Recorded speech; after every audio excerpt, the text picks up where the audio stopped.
अस्सलाम वालेकुम। मेरा नाम गज़ाला बीबी है। दो बेटे ने, एक बेटी है। बेटा मेरा मज़दूर है 10 साल तो। यह मेरा बेटा है, 10 साल हो गए मज़दूर है। बहुत इलाज कराया है तो ठीक नहीं होया। गरीब बंदे हाँ, मियाँ मेहनत मजदूरी करता है तो घर नहीं चल रहा। किराए तो मकान है, जे खाविए किराया नहीं दे सकते, जे किराया देविए तो खा नहीं सकते। जी बेटा मेरा कुछ करन जोगा नहीं, मजदूर है। अब तो 10 साल हो गए ने।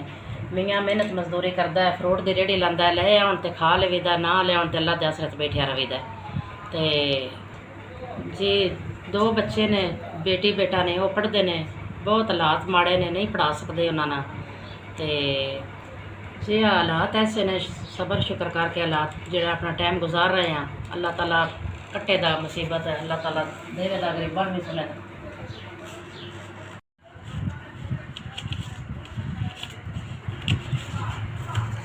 अल्लाह ताला थोड़ा सुख देवे, अल्लाह ताला खुश रहो, आबाद रहो। अल्लाह ताला थोड़ा तंदुरुस्ती देवे, अल्लाह ताला थोड़ा हिम्मत देवे। गरीबां की इमदाद करने की 5000 रुपया साढ़े तक पहुँच गया। जी अल्लाह ताला थोड़ा खुश रखे, गरीबां की मदद करते रहे, दुआवां लेंदे रहो। उस दुआवां देने जो गई है, इस दुआवां सिवाय साढ़े को है कोई ना। दुआवां जरूर देवांगे। अल्लाह ताला तंदुरुस्ती देवे थानू।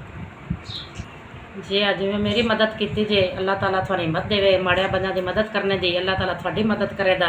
साडियां गरीबां दीयां दुआवां नाल अल्लाह ताला थोड़ा बड़ा चोखा देवेगा।